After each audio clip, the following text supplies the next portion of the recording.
Bismillahirrahmanirrahim. Assalamu alaikum. Hope all of you are doing well. Today I am here with another important topic. Rather, it is very deadly and fatal disease, cancer. At the end of this lecture, you will understand what is cancer, what are the causes of cancer, is it transmittable from parent to offspring, or do diet have a role in cancer? First of all, we will come toward the definition of cancer, what actually cancer is. Cancer, it is the disease in which cell grow abnormally. یہ وہ بیماری ہے جس میں ہمارے body کے جو cell ہیں وہ ابنارمل گروتھ شو کرتے ہیں. It is also called malignant neoplasm. اس کو ہم میلیگننٹ نیوپلازم بھی کہتے ہیں.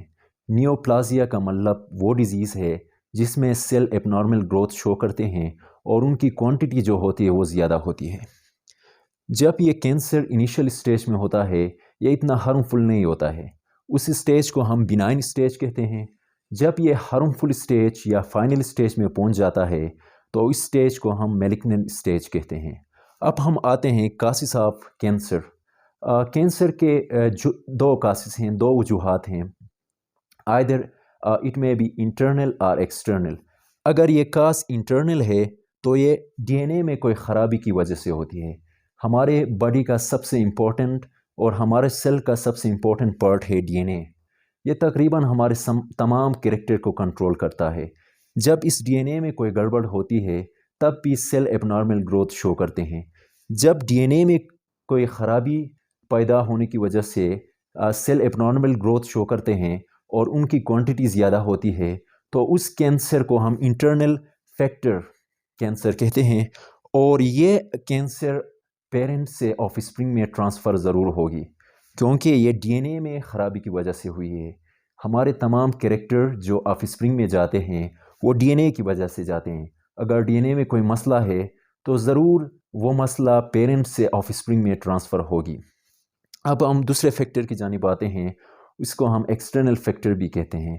یہ انوائرمنٹ میں کوئی مسئلے کی وجہ سے یہ کینسر کاز ہوگی. فار ایگزامپل ہمارے ماحول میں مختلف قسم کے کیمیکلس ہیں، ان کو ہم کارسینوجنس کہتے ہیں.